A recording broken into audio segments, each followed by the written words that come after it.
Hey, good morning, good people. It's your girl KB. You know what I do and you know why I do it. I'm in a weird space today, and I'm not meaning mentally and emotionally, I mean environmentally. I'm in a little cubicle um, at the main building. I'm working over here today because I have some things to do um, to prepare for my transition into my new position, and I no longer have a caseload of clients. So right now I'm just a support person. Let me get into my readings for today. And as I've shared on numerous occasions, my first reading is from Just for Today, which is a recovery-based reading. And my progression is the first two readings of my day are related to recovery and substance abuse because that's my profession. Today's reading is entitled Hardships. Now, if you're following me, you know I change it up a bit so everybody can see themselves in recovery, because there are many of us that are in denial about our recovery and our healing process. And so when I use the word recovery, it's interchangeable with healing, all right?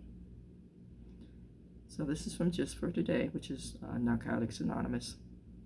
It says, "We felt different. Only after surrender are we able to overcome the alienation of addiction." Now, most of us like to think of ourselves as being terminally unique. Only we have this problem. And the world is not understanding us because, only we have this problem. You like that? A dramatic effect. It says, "But don't you understand? We sputter trying to cover up. I'm different. I've really got it rough."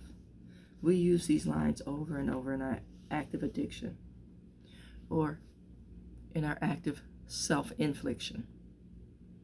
Now, in an earlier video, I talked about anger and how it tears us up, but when we're active in our stuff, we're just really self-destructive. It says, either trying to escape the consequences of our actions or avoid following the rules that apply to everyone else. We may have cried them at our first meeting. That's a rough sentence. We may have cried them at our first meeting. Yeah, the words. It kind of helps to kind of fall. Never mind. Perhaps we even caught ourselves whining them recently. Yeah, when you find yourself with the woe is me's and you're not paying attention to me, guess what? You're having a tantrum. So many of us feel different or unique. As addicts, we can use almost anything to alienate ourselves, but there's no excuse for missing out on recovery.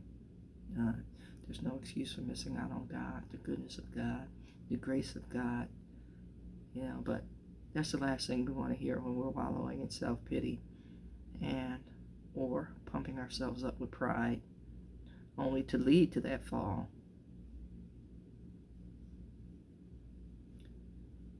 Nothing that can make us ineligible for the program. Not life-threatening illness, not poverty, not anything. Grace is free, y'all. You can't earn grace. There are thousands of addicts who have found recovery despite the real hardships they face. Through working the program, their spiritual awareness has grown in spite of, or perhaps in response to, those hardships. I've learned that, or I'm starting to embrace that the blessings are in the hardships. We avoid the hardships. We avoid the trials. We just want instant relief. But the lessons are learned in the fire. The refinement comes from the fire. Amen.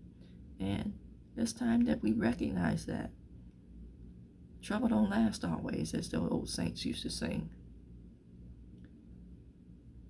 Yeah, let's embrace the tough times, because that's where the perfecting of our faith happens. Amen. So, enjoy the hardships. I know it's tough, but when you shift your perspective, your heart shifts.